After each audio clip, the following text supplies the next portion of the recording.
नमस्कार मित्रांनो, मी ॲडव्होकेट कोमल जाधव तुम्हा सर्वांचं ज्युरिस्ट या यूट्यूब चॅनलवर स्वागत आहे। आज आपण सुप्रीम कोर्टाच्या महत्त्वपूर्ण निर्णयावर बोलणार आहोत, ज्यामध्ये एक आरोपी 2 वर्ष जेलमध्ये आहे आणि त्याच्यावरचे चार्जेस अजून सुद्धा फ्रेम झालेले नाहीयेत। तर अशा परिस्थितीमध्ये काय केलं पाहिजे?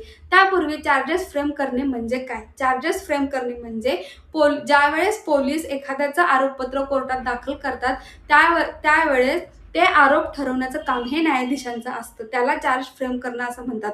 जोपर्यंत चार्जेस फ्रेम होत नाहीत तोपर्यंत आरोपी एकतर बेलवर बाहेर असतात किंवा ते जेलमध्ये असतात। तर अशा परिस्थितीत काय केलं पाहिजे? तर सुप्रीम कोर्टाचं असं म्हणणं आहे की BNSS अंतर्गत 60 ते 90 दिवसांचा कालावधी आहे चार्जेस फ्रेम करण्याचा। तर त्याचे काटेकोरपणे पालन करण्यात यावे असं सुप्रीम कोर्टाचं म्हणणं आहे। जेणेकरून या बाबतीत देशभरात एक समान नियम लागू करण्यात यावा, पॅन इंडिया नॉर्म्स ठरवावं, जेणेकरून आरोपीला आणि फिर्यादीला लवकरात लवकर न्याय मिळेल।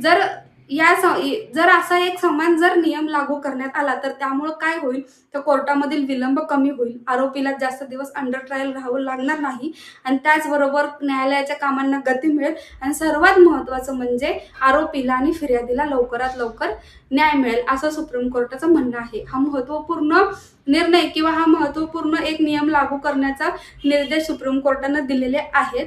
जर असा नियम सर्वत्र लागू झाला तर वकिलांची जबाबदारी सुद्धा तेवढीच वाढणार आहे।